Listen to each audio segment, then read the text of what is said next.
Hey YouTubers, this is Lonnie Clark, Nuts for Art, aka Beyond Extinction.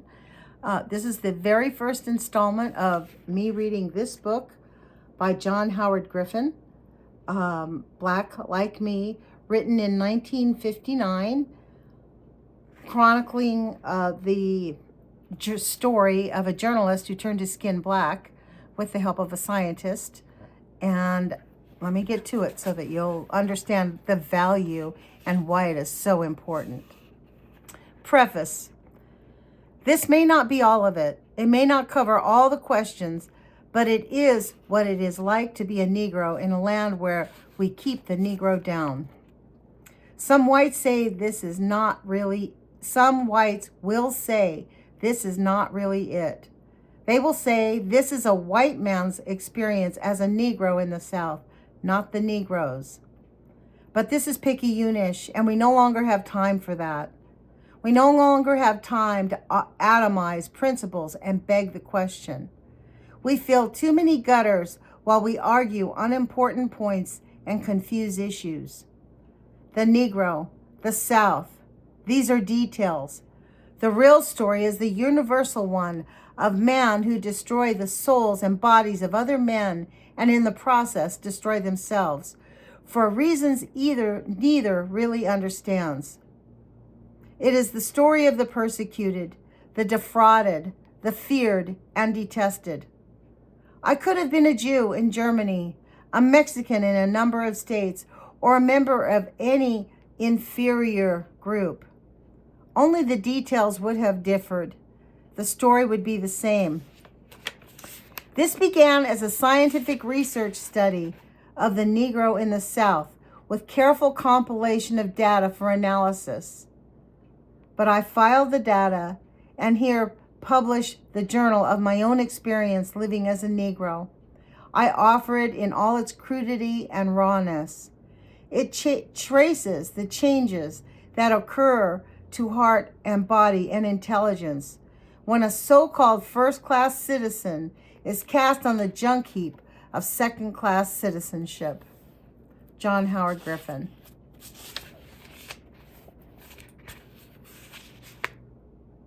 Rest at pale evening, a tall, slim tree, night coming tenderly, black like me. From Dream Variation, Langston Hughes. October 28th, 1959. For years, the idea had haunted me, and that night it returned more insistently than ever. If a white man became a Negro in the Deep South, what adjustments would he have to make? What is it like to experience discrimination based on skin color, something over which one has no control? This speculation was sparked again by a report that lay on my desk in an old barn that served as my office. The report mentioned the rise of suicide tendency among Southern Negroes. This did not mean that they killed themselves, but rather they had reached a stage where they simply no longer cared whether they lived or died. It was that bad then, despite the white Southern legislators who insisted that they had a wonderfully harmonious relationship with Negroes. I lingered on in my office at my parents' Mansfield, Texas farm. My wife and my children slept in our home 5 miles away. I sat there, surrounded by the smells of autumn coming through my open window, unable to leave, unable to sleep. How else, except by becoming a Negro, could a white man hope to learn the truth? Though we lived side by side throughout the South, communication between the two races had simply ceased to exist. Neither really knew what went on in those of the other race. The Southern Negro would not tell the white man the truth. He long ago learned that if he speaks a truth unpleasing to the white will make life miserable for him. The only way I could see to bridge the gap between us was to become a Negro. I decided to do this. I prepared to walk into a life that appeared suddenly mysterious and frightening. With my decision to become a Negro, I realized that I, a specialist in race issues, really knew nothing of the Negro's real problem. October 29th, 1959. I drove to Fort Worth in the afternoon to discuss the project with my old friend George Levitan, Levitan, Levitan. He is the owner of Sephia, an internationally distributed Negro magazine with a format similar to that of Look. A large, middle-aged man long ago won my admiration by offering equal opportunities to members of any race, choosing according to their qualifications and future potentials. With an on-the-job training program, he made the Sephia model, edited, printed, and distributed from the $1 million Fort Worth plant. It was a beautiful autumn day. I drove to his house, arriving there in mid-afternoon. His door was always open, so I walked in and called him. An affectionate man, he embraced me, offered me coffee, and had me take a seat. Through the glass doors of his den, I looked out to see a few dead leaves floating in the water of his swimming pool. He listened, his cheek buried in his fist as I explained the project. "It's a crazy idea," he said. "You'll get yourself killed fooling around down there." But he could not hide his enthusiasm. I told him the South's racial situation was a blot on the whole country, and especially reflected against us overseas, and that the best way to find out if we had second-class citizens and what their plight was would be to become one of them. "But it'll be terrible," he said. "You'll be making yourself a target of the most ignorant rabble in the country. If you ever get caught, they'd be sure to make an example of you." He gazed out the window, his face puffed with concentration. "But you know, it is a great idea. I can see it right now, you going through with it. So what can I do to help?" Sorry about that, guys. "Pay the tab and I'll give Sephia some articles, or let you use some chapters of the book that I write."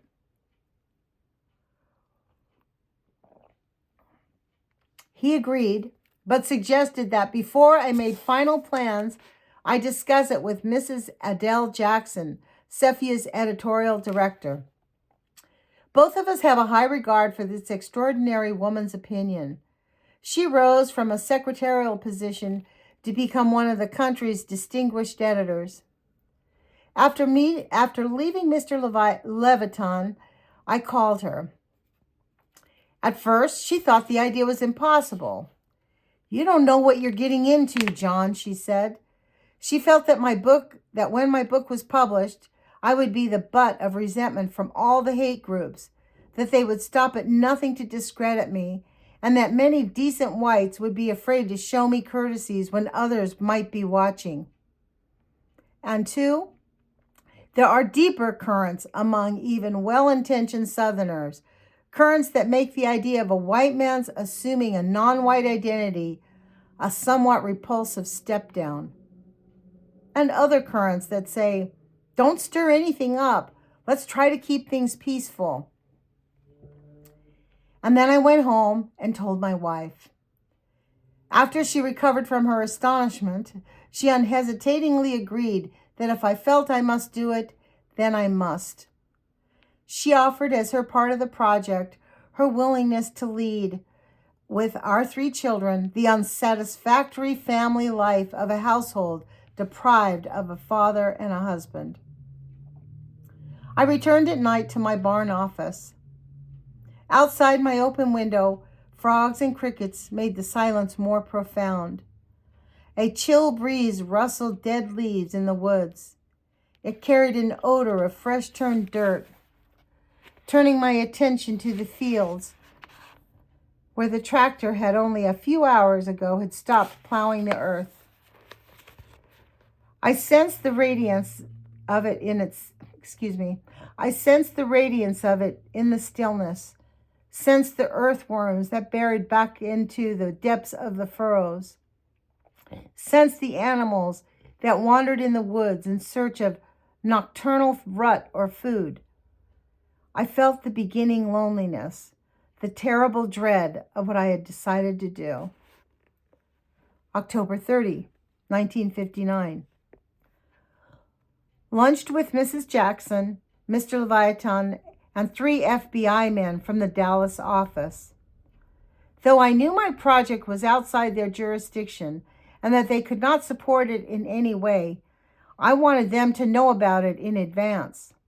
We discussed it in considerable detail. I decided not to change my name or identity. I would merely change my pigmentation and allow people to draw their own conclusions. Asked who I was or what I was doing, I would answer truthfully. Do you suppose they'll treat me as John Howard Griffin regardless of my color? Or will they treat me as some nameless Negro, even though I am still the same man? I asked.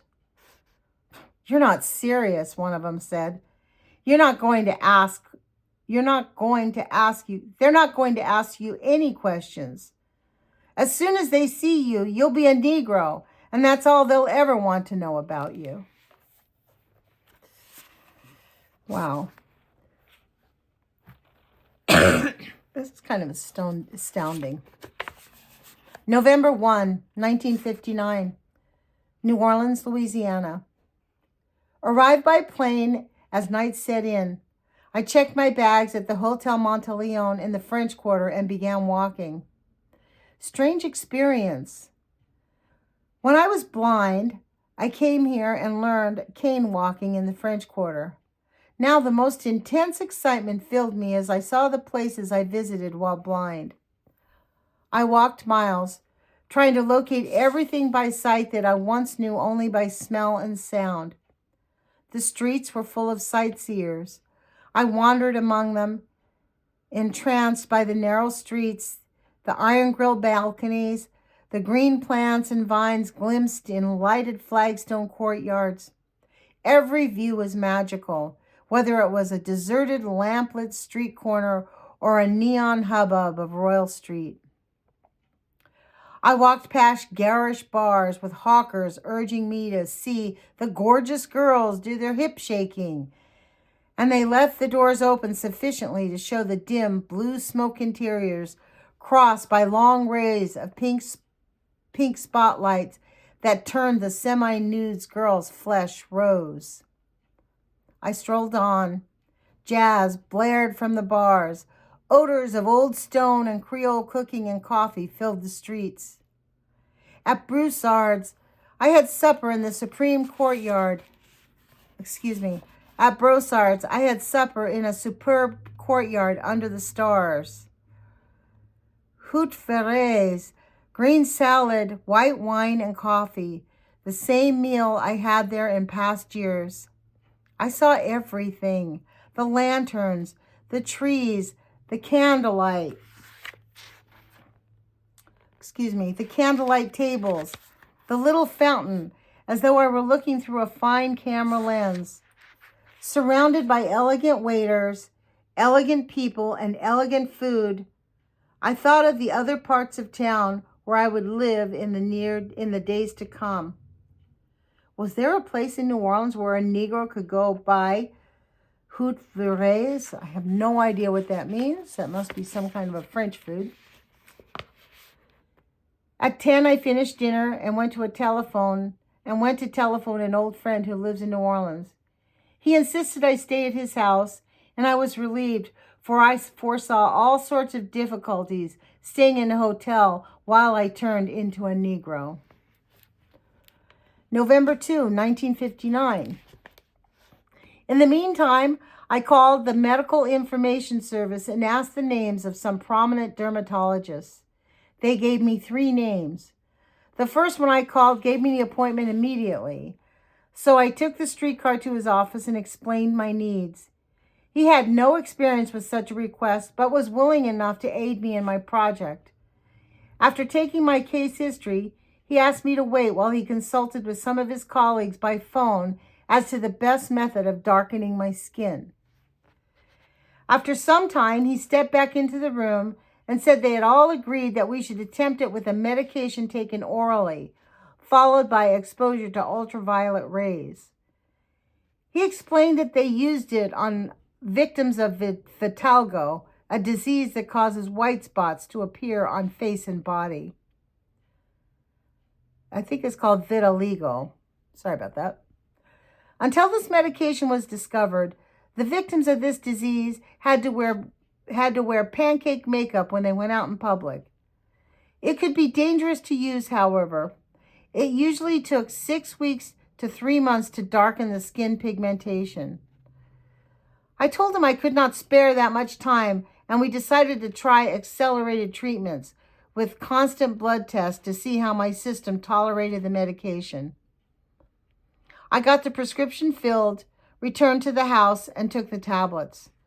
2 hours later, I exposed my entire body to ultraviolet rays from a sun lamp. My host remained away from the house most of the time. I told him I was on assignment that I could not discuss, and that he should try not to be surprised if I simply disappeared without saying goodbye. I knew he had no prejudices, but nevertheless, I did not want to involve him in any way, since reprisals might be taken against him by bigots or his associates who might resent his role as my host once my story became known. He gave me a key to his house, and we agreed to maintain our different schedules without worrying about the usual host-guest relationship. After supper, I took the trolley into town and walked through some of the Negro sections in the South Rampart, Dryas Street sections. They are mostly poor sections with cafes, bars, and businesses of all sorts along cluttered residences. I searched for an opening, a way to enter the world of the Negro, some contact perhaps. As yet, it was blank to me. My greatest preoccupation was the moment of transition when I would pass over. Where and how would I do it? To get from the white world into the Negro world is a complex matter. I looked for a chink in the wall through which I might pass unobserved. November 6th. For the past 4 days, I had spent my time at the doctor's or closed up in my room with cotton pads over my eyes and the sun lamp turned on me. They had made blood tests twice and found no indication of damage to the liver. But the medication produced lassitude, and I was constantly on the verge of nausea. The doctor, well disposed, gave me many warnings about the dangers of this project, insofar as my contact with Negroes was concerned. Now that he had had time to think, he was beginning to doubt the wisdom of this course. And perhaps he felt strongly his responsibility. In any event, he warned me that if I must have some contact in each major city so that my family could check in on my safety from time to time. I believe in the brotherhood of man, he said. I respect the race. But I can never forget when I was an intern and had to go down on South Rampart Street to patch them up. 3 or 4 would be sitting in a bar at a friend's house. They were apparently friends 1 minute, and then something would come up and one would get slashed up by a knife. We're willing enough to go all the way down for them, but we've got this problem. How can you render the duties of justice to men when you're afraid they'll be so unaware of justice they may destroy you? Let's read that again. We're willing enough to go all the way for them, but we've got this problem. How can you render the duties of justice to men when you're afraid they'll be so unaware of justice they may destroy you? especially since their attitude toward their own race is a destructive one. He said this with real sadness. I told him my contacts indicated that Negroes themselves were aware of this dilemma, and they were making strong efforts to unify the race, to condemn among themselves any tactic or any violence or any injustice that would reflect against the race as a whole. I'm glad to hear that, he said, obviously unconvinced. He also told me things that Negroes had told him, that the lighter the skin, the more trustworthy the Negro. I was astonished to see an intelligent man fall for this cliche, and equally astonished that Negroes would advance it, for in effect it placed the dark Negro in an inferior position and fed the racist idea of judging a man by his color. When not lying under the lamp, I walked the streets of New Orleans to orient myself. Each day I stopped at the sidewalk shoe shine stand near the French market. The shine boy was an elderly man, large, keenly intelligent, and a good talker. He had lost a leg during World War I. He showed none of the obsequiousness of the Southern Negro, but was polite and easy to know. Not that I had any illusions that I knew him, for he was too astute to allow any white man that privilege. I told him I was a writer touring the Deep South to study living conditions, civil rights, etc., but I did not tell him I would do this as a Negro. Finally, we exchanged names. He was called Sterling Williams. I decided he might be the contact for my entry into the Negro community. November 7th. I had my last visit with the doctor this morning. The treatment had not worked as rapidly or as completely as we had hoped, but I had a dark undercoating of pigment which I could have touched up perfectly with stain. We decided I must shave my head since I had no curl. The dosage was established and the darkness would increase as time passed. From there, I was on my own. The doctor showed much doubt and perhaps regret that he had ever cooperated with me in this transformation. Again, he gave me many firm warnings and told me to get in touch with him at any time, day or night, if I got into trouble. As I left his office, he shook my hand and said gravely, "Now you go into oblivion." A cold spell had hit New Orleans, so that lying under the lamp that day was a comfortable experience. I decided to shave my head that evening and began my journey. In the afternoon, my host looked up at me with friendly alarm. "I don't know what you're up to," he said, "but I'm worried." I told him not to be and suggested that I would probably leave sometime that night. He said he had a meeting, but would cancel it. I asked him not to. "I don't want you to know when I go," I said. "What are you going to do? Be a Puerto Rican or something?" he asked. "Something like that," I said. "There may be ramifications. I'd rather you didn't know anything about it. I don't want you to be involved." He left around 5. I fixed myself a bite of supper and drank many cups of coffee, putting off the moment when I would shave my head, grind in the stain, and walk out into New Orleans that night as a Negro. I telephoned home, but no one answered. My nerves simmered with dread. Finally, I began to cut my hair and shave my head. It took hours and many razor blades before my pate was smooth to my hand. The house settled into silence around me. Occasionally, I heard the trolley car rattle past as the night grew late. I applied coat after coat of stain, wiping off each coat. Then I showered to wash off all the excess. I did not look into the mirror until I finished dressing and had packed my duffel bags. Turning off all the lights, I went into the bathroom and closed the door. I stood in the darkness before the mirror, my hand on the light switch. I forced myself to flick it on. In the flood of light against the white tile, the face and shoulders of a stranger, a fierce, bald, very dark Negro, glared at me from the glass. He in no way resembled me. The transformation was total and shocking. I expected to see myself in disguise, but this was something else. I was imprisoned in the flesh of an utter stranger, an unsympathetic one with whom I felt no kinship.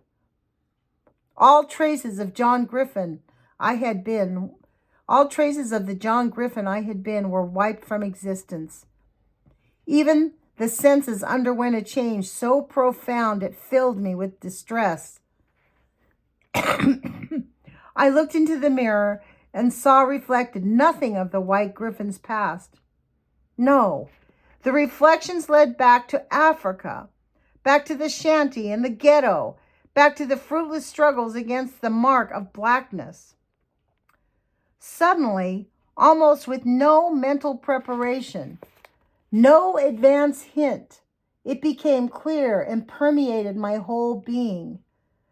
My inclination was to fight against it.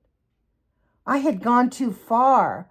I knew now that there was no such thing as a disguised white man when the black won't rub off. The black man is wholly a Negro, regardless of what he may once have been. I was a newly created Negro who must go out that door and live in an unfamiliar world. The completeness of this transformation appalled me. It was unlike anything I had imagined. I became two men, the observing one and the one who panicked, who felt Negroid even in the depths of my entrails. I felt the beginning of great loneliness, not because I was a Negro, but because the man I had been, the self I knew, was hidden in the flesh of another. If I returned home to my wife and children, they would not know me. They would open the door and stare blankly at me. My children would want to know, who is this large, bald Negro? If I walked up to friends, I knew they would see no flicker of recognition in their eyes. I had tampered with the mystery of existence, and I had lost the sense of my own being. This is what devastated me. The Griffin that was had become invisible. And the worst of it was that I could feel no companionship with this new person. I did not like the way he looked. Perhaps I thought this was only the shock of my first reaction. But the thing was done, and there was no possibility of turning back. For a few weeks, I must be this aging, bald Negro. I must walk through a land land hostile to my color, hostile to my skin. How did one start? The night lay out there waiting. 1,000 questions presented themselves. The strangeness of my situation struck me anew. I was a man born old at midnight into a new life. How does such a man act? Where does one go to find food, water, and a bed? The phone rang, and I felt my nerves convulsed. I answered, and the caller, my host, was out. Excuse me, I'm going to read that sentence again. Apologies. The phone rang, and I felt my nerves convulsed. I answered and told the caller my host was out for the evening. Again, the strangeness, the secret awareness that the person on the other end did not know that he talked with a Negro. Downstairs, I heard the soft chiming of the old clock. I knew it was midnight, though I did not count. It was time to go. With enormous self-consciousness, I stepped from the house into the darkness. No one was in sight. I walked to the corner and stood under the street lamp, waiting for the trolley. I heard footsteps. From the shadows, the figure of a white man emerged. He came and stood beside me. It was all new. Should I nod and say good evening or simply ignore him? He stared intently at me. I stood like a statue, wondering if he would speak, would question me. Though the night was cold, sweat dampened my body. This was all new. It was the first time this adult Negro had ever perspired. I thought it was vaguely illuminating that the Negro Griffin's sweat felt exactly the same to his body as the white Griffin's. As I had suspected they would be, my discoveries were naive ones, like those of a child. The streetcar, with a pale lamp pouring from its windows, rumbled to a stop. I remembered to let the white man on first. He paid his fare and walked to an empty seat, ignoring me. I felt my first triumph. He had not questioned me. The ticket taker on the streetcar nodded affably when I paid my fare. Though the streetcars are not segregated in New Orleans, I took a seat in the back. Negroes there glanced at me without the slightest suspicion or interest. When I began to feel more confident, I asked one of them where I could find a good hotel.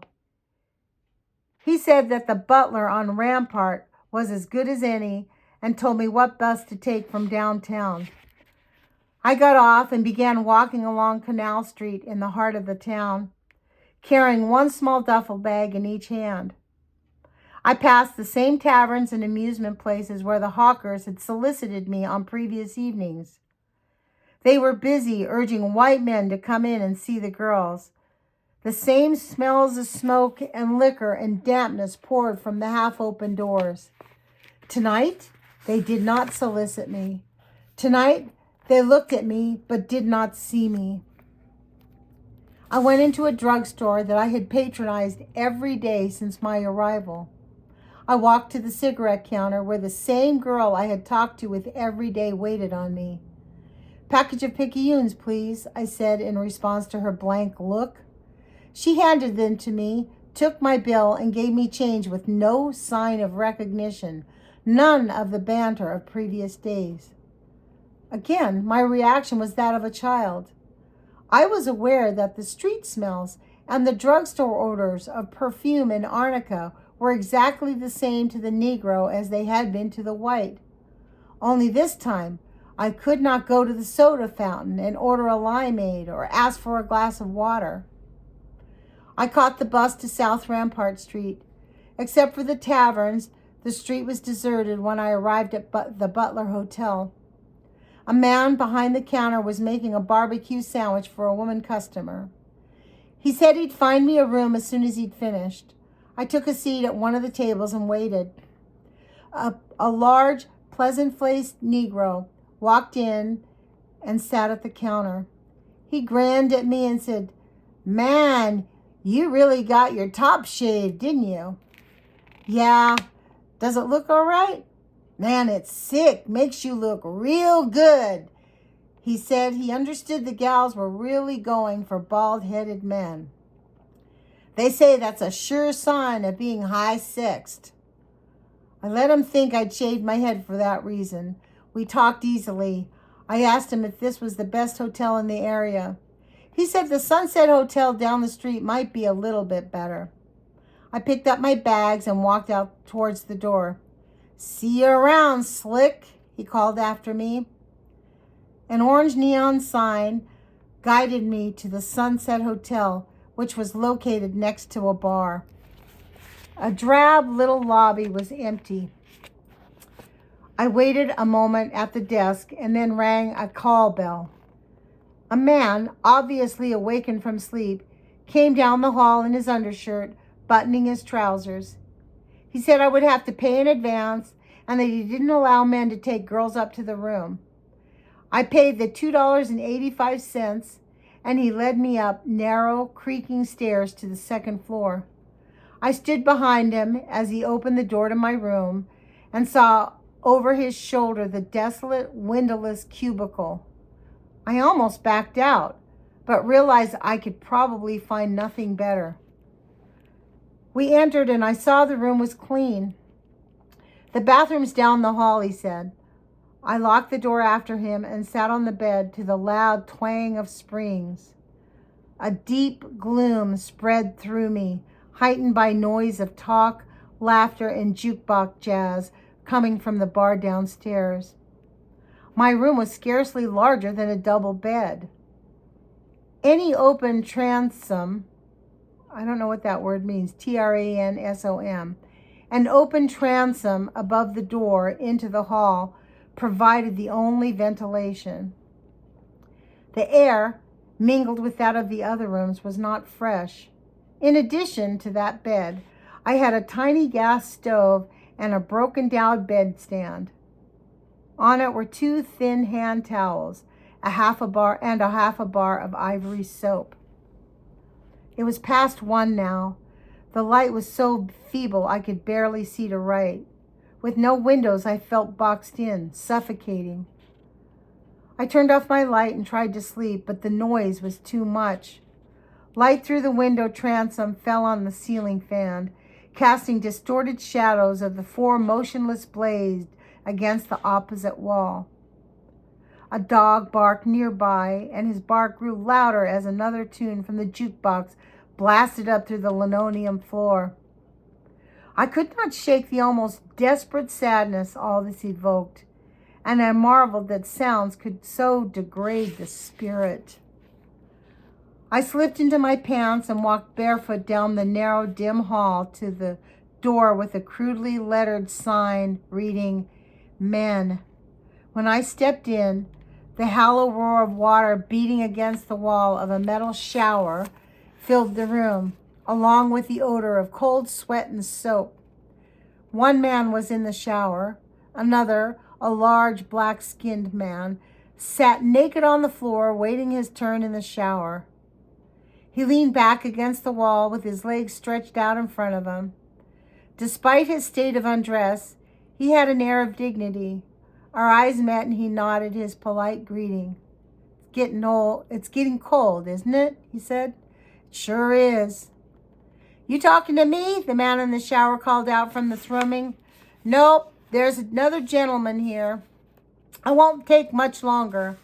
Take your time. He don't want a shower. I noted the bathroom was clean, though the fixtures were antique and rust-stained. Have you got a stove in your room? The man on the floor asked. We looked at one another, and there was kindness in his search for conversation. Yes, but I haven't turned it on. You didn't shower. You didn't want to take a shower, did you? He asked. No, it's too cold. You must be freezing on that bare floor with no clothes on. His brown eyes lost some of their gravity. It's been so hot here recently, it kind of feels good to be cold. I stepped over to the corner wash basin to rinse my hands. You can't use that, he said quickly. That water will run out on the floor. I looked beneath and he indicated, and we saw no drain pipe. He reached beside him and flicked back the wet canvas shower curtain. Hey, how about stepping back and letting this gentleman wash his hands? That's all right, I can wait, I said. Go ahead, he nodded. Sure, come on, the man said in the shower. He turned the water down to a dribble. In the shower obscurity, all I could see was a black shadow and glimmering white teeth. I stepped over the other's outstretched legs and washed quickly, using the soap the man in the shower thrust into my hands. When I had finished, I thanked him. That's all right, glad to do it, he said, turning the water on to full strength again. The man on the floor handed up his towel for me to dry my hands. Under the dim light of my tiny room without windows, I realized I was having my first prolonged contact with a Negro, as a Negro, with other Negroes. Its drama lay in the lack of drama, in its quietness, in the courtesies we felt impelled to extend to one another. I wonder if the world outside was so bad for us that we had to conquer it among ourselves by salving one another with kindness. Do you want a cigarette? I asked. Oh, please, sir, I believe I will. He leaned He leaned his heavy body forward to accept one. His black flesh picked up dull highlights from the bare globe overhead. I fished in my pants and pocket for matches and lighted our cigarettes. We talked local politics. I told him I was new in town and knew nothing about them. He refrained from asking questions, but explained that Mayor Morrison had a good reputation for fairness and that the Negroes were hoping to get him elected governor. I sensed the conversation made little difference, that for a few minutes we were safe from the world, and we were loath to break the communication and go back to our rooms. It gave us warmth and pleasure, though we talked formally and showed each other great respect. Not once did he ask my name or where I came from. When the man in the shower finished and stepped out dripping, the larger man hoisted himself up from the floor, tossed his cigarette into the toilet bowl, and got into the shower. I told him good night and returned to my room, less lonely and warmed by the brief contact with others like me who felt the need to be reassured that an eye could show something besides suspicion or hate. I'm going to stop there. I see it's 41 minutes. I'm on November 8th. I read 16 pages. That seems like a lot.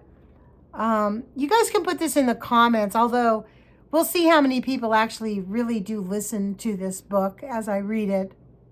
But I'm doing it for posterity, and I'm hoping that YouTube at some point may push it along, or I'm going to promote this on my Blue Sky channel, where I think I'm under Beyond Extinction, on my Threads channel, which I think is Nuts for Art, and on my Facebook page, which is also, I think it's Lonnie Clark now. So I'm going to come back and do a reading again tomorrow, and I'm excited to read this book for you guys. Put your courage on, because guess what? It's up to us. It is time for us to end the scourge of white supremacy. These white supremacists are getting emboldened, and it's up to us to stop them and change the world. And that's what reading this book will do. Put your courage feet on, you guys. Ciao.